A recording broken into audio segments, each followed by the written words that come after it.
السلام عليكم ورحمة الله وبركاته. بسم الله الرحمن الرحيم. نحمد ونصلي على رسوله الكريم. أما بعد.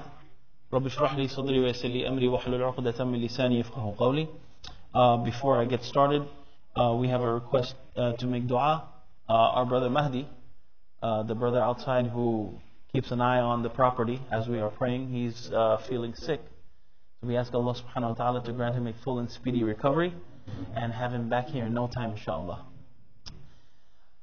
The last hadith in the chapter of At-Ta'awun 'ala al-Birri wa Taqwa, supporting and helping, assisting and aiding one another in the different avenues of piety and taqwa.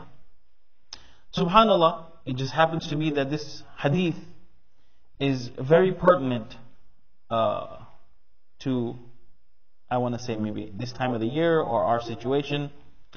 Abu Musa Ash'ari radiallahu anhu explains that he heard the Prophet sallallahu alaihi wasallam saying. And before I get into the words of the hadith, just to give you a little background, as I mentioned in the shade of the previous hadith, that when it comes to whether you call it the ummah in its entirety, or on a more local level, a community, or on a more formal level, government, state, Islamic government or state, there are different departments and there are different gears that all play a different role, but nonetheless they work together for the bigger picture.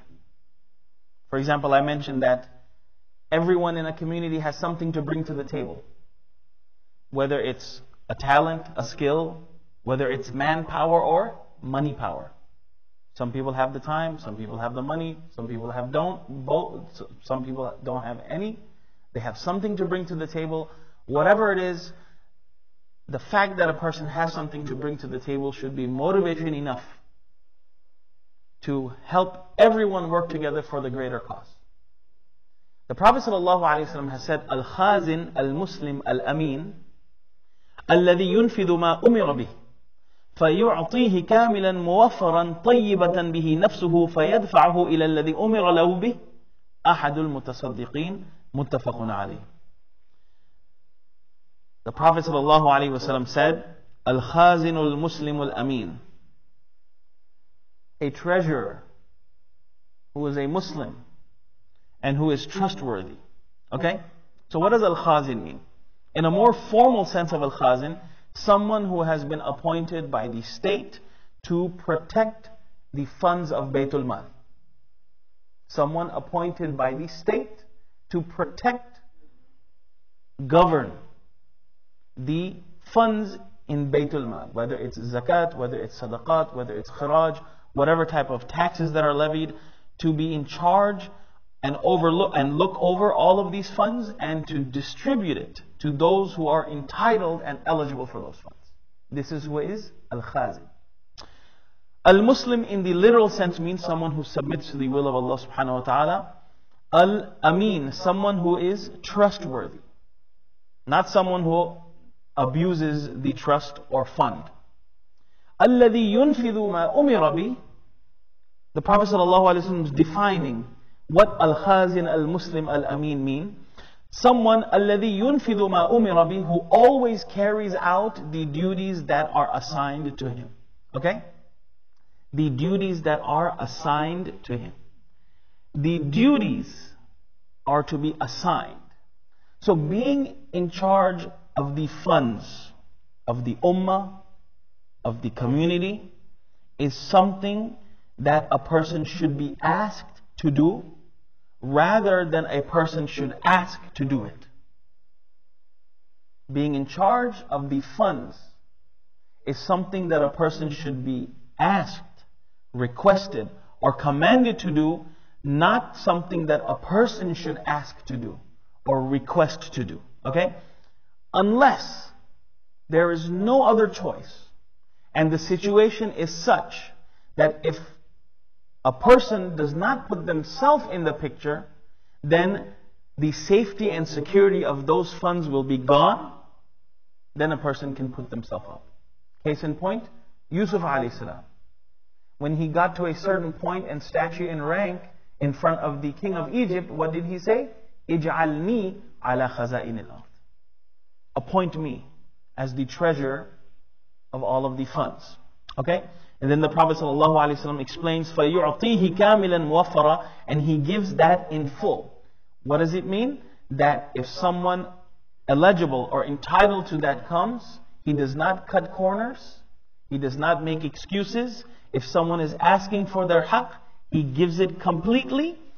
طَيِّبَةً بِهِ نَفْسُهُ, and his heart is overflowing with cheerfulness. Okay? So in other words, a person who is distributing these funds, that person should carry out their duty with a smile, in a welcoming manner. A person who is needy, or a person who is coming for help or assistance, that person should be perceived as doing a favor to be able to accept those funds, rather than a person acts like they are doing a favor by helping the needy. Okay? فَيَدْفَعْهُ إِلَى الَّذِي أُمِرَ لَهُ بِهِ. As a result of all of these things, as a result of his Islam, as a result of his amana, as a result of his fulfilling his duty, as a result of him doing it in a cheerful and welcoming manner with good akhlaq, i.e., he forwards that just as he was told. أَحَدُ الْمُتَصَدِّقِينَ. Now, this is the motivation.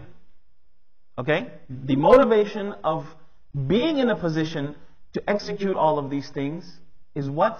That the person who is doing all of this, even though he might not be financially involved, but he is just as one who is giving the actual sadaqah.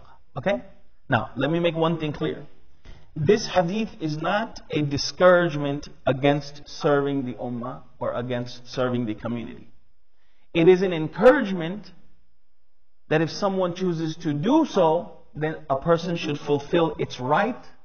And what is the motivation? أحد المتصدقين. The motivation is ajr. Okay?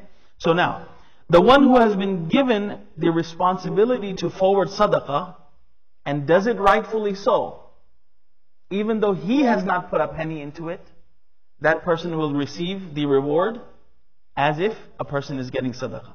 Now, this hadith specifically talks about what? Khazin, khazana.